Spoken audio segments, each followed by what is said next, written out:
contoh begini, pengumpulan Al-Quran menjadi sebuah mushaf, penulisan hadis-hadis Nabi, ini juga contoh bid'ah. Ya, bid'ah apa? Bid'ah yang wajibah. Karena kita memerlukan hal itu. Bayangkan ketika para salafus soleh dulu, para ulama-ulama dulu tidak mengumpulkan Quran menjadi satu, tidak mengumpulkan hadis menjadi satu, bagaimana kita akan belajar? Kita akan sangat kesulitan sekali, gitu ya. Maka dari itu ada di Sayyid Malik itu ngarang kitab Mafahim Yajibu Anis Sohah, ya. Itu pernah ditentang dengan kitabnya Wahabi, Hadza Mafahimuna, nggak salah. Terus kemudian di kitab diterangkan bahwasanya Syafi'i itu terlalu lancang atau terlalu berani, ya. Di kitabnya Wahabi ini, ya, Syafi'i terlalu lancang, terlalu berani karena apa? Nabi saja, ya, mengatakan kullu bid'atin dhalalah, ya. Tapi Imam Syafi'i malah membagi dua, ada bid'ah hasanah, ada bid'ah sayyi'ah. Nah, ini kalau kamu membaca kitab ini, ya, auto Wahabi biasanya akan sangat memang konteks pemaknanya sangat luar biasa, sangat provokatif, saya pikirnya. Tapi kalau kamu memandang bahwasanya semua bid'ah itu dhalalah, ya kamu akan kesulitan sendiri. Bahkan mungkin kamu akan bingung sendiri. Kenapa? Kalau kamu ngomong bid'ah itu dhalalah, maka kamu kalau ngaji jangan pakai Quran, ya, pakai mushaf lembar-lembaran saja, kan begitu. Ya, kenapa repot? Kemudian kalau ngaji hadis, ya jangan pakai hadis Bukhari, Muslim, jangan, ya. Ngaji hadis saya kumpulkan sendiri. Nah, itu kan kesulitan kan juga kita. Nah, maka dari itu ternyata saya lebih cocok atau lebih cenderung bahwasanya memang bid'ah itu ada dua, ya, dibagi dua. Menurut tafsirnya para ulama, saya pikir ulama-ulama yang menafsirkan hadis itu juga ulama-ulama yang sangat luar biasa, yang sangat wirai dan juga berkaliber dalam mendeskripsikan atau menjawantahkan sebuah hadis, ya. Terus, ya, tadi ada bid'ah wajibah, ya. Apa itu? Ya, bid'ah yang wajib dan harus dilakukan, ya. Contoh yaitu tadi penulisan Al-Quran menjadi sebuah mushaf. Itu harus dilakukan, kalau tidak kita akan kesulitan. Kadang kita, ya, yang sudah dibukukan saja, ya, itu juga masih kesulitan bacanya, benar apa enggak? Nah, karena memang dulu, ya, Quran itu sebelum dibukukan, ya, Quran ini pun pertama kali ini belum ada harokat, ya, zamannya Kanjeng Nabi. Kalau kita ngomong-ngomong tidak usah pakai bid'ah, katakan begitu. Terus zaman Kanjeng Nabi itu Quran tidak ada harokat itu, bahkan titik itu waktu nukot, ya, titik-titik dalam Quran itu sebenarnya juga tidak ada sama Kanjeng Nabi.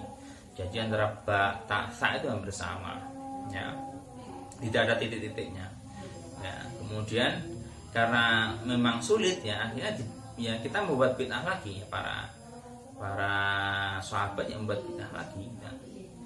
Para tabi'in membuat bid'ah lagi. Apa itu? Ya, itu membuat titik-titik. Itu pun setelah beberapa ratus tahun, ya, pasca meninggalnya Kanjeng Nabi, gitu ya. Kemudian karena di titik masih sulit, ya, ketika kita membaca yang tanpa harokat, ya, bahkan orang-orang yang anti bid'ah sendiri pun yang di Indonesia kalau suruh baca kitab gundul itu sulit juga, ya. Maka itu dijembatani dengan harokat, ada fathah, ada kasroh dan sebagainya. Itu juga bid'ah karena tidak ada zamannya Kanjeng Nabi, gitu ya. Kemudian karena masih sulit juga, ya, ternyata kita perlu tafsirkan, perlu diterjemahkan dan lain sebagainya. Nah, itu kita juga harus menghargai ilmu kalam. Para alim ulama dulu membuat yang namanya ilmu kalam. Untuk apa? Supaya kita tahu, supaya kita bisa menerjemahkan Al-Quran dengan baik sesuai dengan kaidahnya, gitu ya.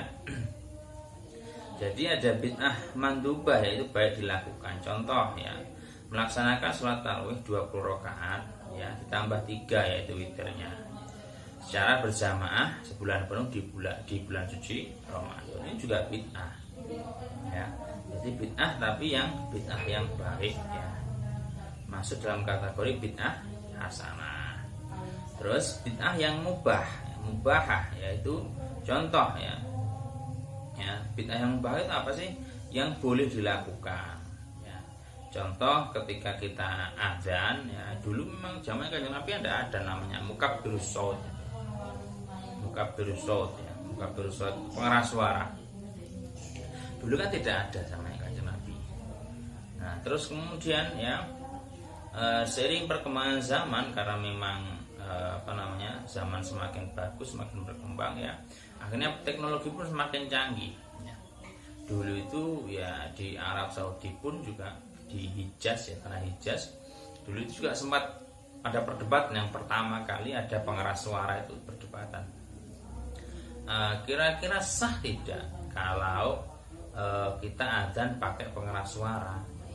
Padahal kalau pakai pengeras suara itu berarti kan yang muncul itu bukan suara kita, tapi suaranya mic kan begitu. Suaranya mic yang muncul. Nah, padahal suara yang asli itu suara muadzin itu semakin lirih atau semakin kecil ya. Kan tidak perlu harus banter kan, begitu tidak perlu. Karena sudah ada pengeras suara. Nah, itu akhirnya berdebat waktu itu ya. Said Maliki bahkan waktu itu juga abahnya Said Maliki, mohon maaf ya, itu juga waktu itu juga memberitakan begini, kira-kira sah enggak, ini analogi ya, ketika orang ya kalau tidak pakai kacamata dia tidak bisa melihat, kira-kira sah enggak akad B-nya, akad jual belinya. Terus semuanya mikir, ada yang bilang sah, ada yang bilang tidak.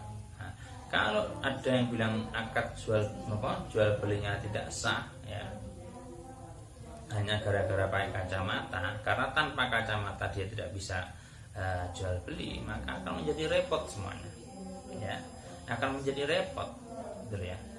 Kenapa? Karena coba kalau kamu bertransaksi di warung, makan, kamu pakai kacamata, tanpa kacamata itu kamu akan susah atau kesulitan akad, karena tidak bisa melihat tanpa bantuan kacamata ya. Kalau tidak sah berarti kamu makan barang haram. Terus akhirnya oh iya ternyata tidak apa-apa. Berarti kalau ditakwil seperti itu, berarti ketika kita menggunakan pengeras suara itu tidak apa-apa, karena memang kondisi saat ini kan seperti ini, dan kemudian teknologi sudah sangat canggih. Nah, ini itu disebut bid'ah mubahah, yaitu boleh gitu ya.